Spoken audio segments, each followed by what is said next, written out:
आपने 75% को निकालने की बात की, लेकिन सीएपीएफ आसाम राइफल में उनको प्रायोरिटी दी जाएगी। कुछ स्टेट के मुख्यमंत्री सामने आए, उन्होंने भी बोला है प्रायोरिटी दी जाएगी। और कहीं नहीं तो भाजपा कार्यालय में चौकीदार की तो ड्यूटी पक्की है ना, जो दूसरे नौकरी में पद दी जाएगी। सरकार ये बताए, चाहे भाजपा शासित हो या चाहे भाजपा शासित ना हो, बताए ना कहां पर नौकरियां। नौकरी होगी तो प्रायोरिटी दी जाएगी ना। नौकरी अगर नहीं होगी तो प्रायोरिटी का काम क्या मतलब।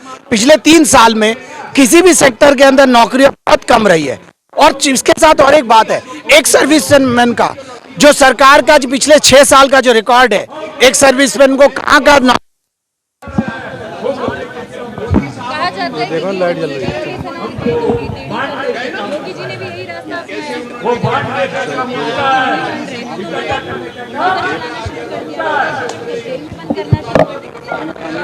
आरोपी तो पकड़े जा रहे हैं ना। सवाल आरोपी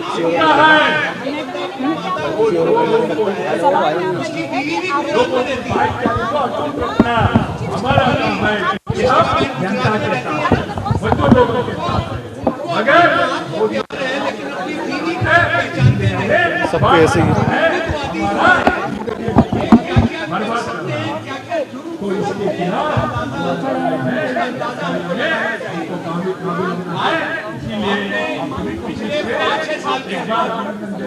आपने देखा है कि शादी की दुकान होने के पास होना और जो क्या कहते हैं पूरा जो चावल का कहाँ जा रहे हैं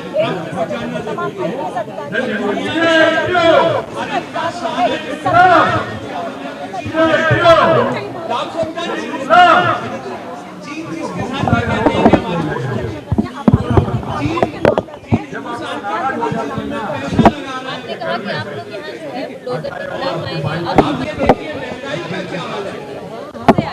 लोग यहाँ जो है हर जगह युवा में गुस्सा देखने को मिल रहा है। इस स्कीम में क्या क्या काम है देखने को पसंद नहीं आता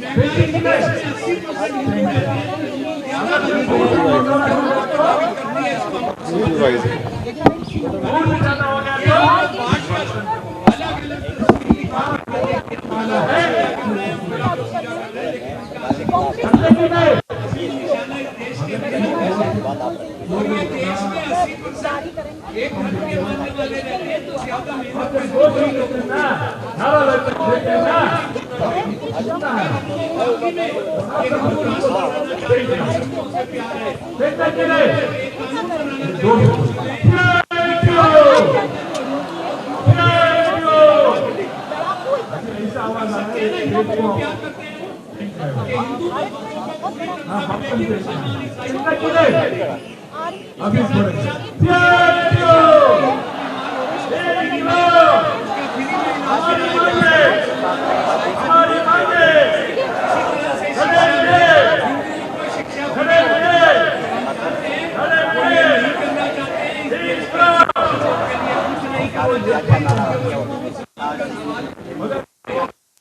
जो है लोग शहीद हुए, कुर्बान हुए, हमारे सामने वो एक उसने जो है मोदी सरकार के तमाम फासिस्ट मशीनरी को उसने जो है परास्त किया और किसान आंदोलन ने जो है इतने बड़े एक निरंकुश शासक के तीन जो काले किसान कानून थे, तीन कालो किसान कानून को वापस लेने में मजबूर किया।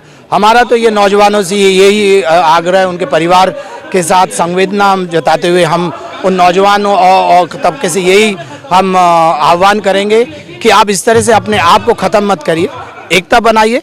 जिस तरह का गुस्सा है, इस गुस्से को एक संगठित रूप देके सरकार के खिलाफ लड़िए। सरकार के बड़े बड़े दावे हैं इस योजना को, स्कीम को लेकर कि सेना यंग होगी, बड़ा रिफॉर्म है सेना में, लंबे समय से डिमांड थी इसकी, मॉडर्नाइजेशन होगा। देखिए, मॉडर्नाइजेशन मजदूरों के नौकरी के ऊपर तो मॉडर्नाइजेशन नहीं होता।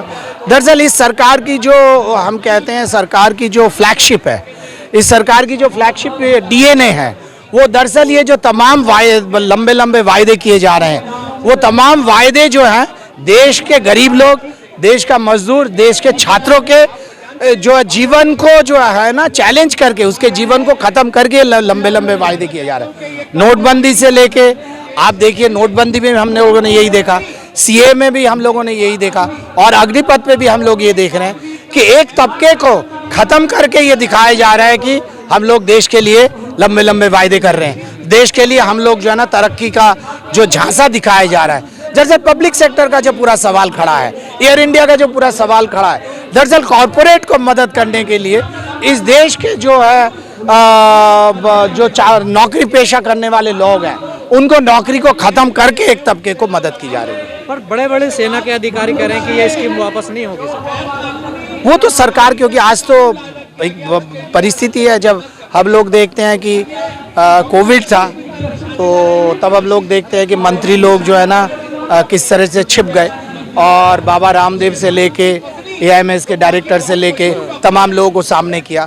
उसी तरह आज जब विरोध, इतना तेज विरोध है, तब यह जो सेना के अधिकारियों को सामने करके, ये तो सरकार की एक चापलूसी है, क्योंकि सेना के अधिकारी तो कोई ये कानून नहीं, इस तरह के नियम नहीं बनाते। ये तो पॉलिटिकल फैसला है, पॉलिटिकल फैसला तो पॉलिटिकल चैलेंज लेना चाहिए। बड़ा विरोध हुआ, प्रधानमंत्री का कोई बयान नहीं आया। भाई प्रधानमंत्री तो अब वो देश के प्रधानमंत्री है, वो उनकी इच्छा है कि जहाँ पर उनको बयान देना है तो एकदम वो लोग बयान देते हैं। जब ताली बजाने की बात आई थी, प्रधानमंत्री ने बयान दिया था। जब डॉक्टर्स एज कोविड वॉरियर की बात, लंबी चौड़ी बात की, मन की बात में वो लंबी चौड़ी बातें करते हैं। जहाँ पर विरोध खड़ा है, जहाँ पर इस देश के लोग प्रधानमंत्री से कुछ कटु सवाल खड़े करते हैं, कटु सवाल पूछते हैं, तो प्रधानमंत्री जो है मौनी बाबा बन जाते हैं। आंदोलन को बड़ा करने में क्या आप किसी और संगठनों से संपर्क में हैं? हम लोगों ने तमाम लेफ्ट को अपील की है और लेफ्ट के जो वामपंथी लोग हैं और जो दूसरे तमाम जो गैर वामपंथी ट्रेड यूनियंस है, हमने तमाम लोगों को अपील की है। कुछ साथी आए हैं, कुछ साथी आएंगे और हम उम्मीद करते हैं कि 4 लेबर कोड के खिलाफ जिस तरह की लड़ाई खड़ी हुई है, अग्निपथ के खिलाफ भी उसी तरह की लड़ाई आगे चलेगी।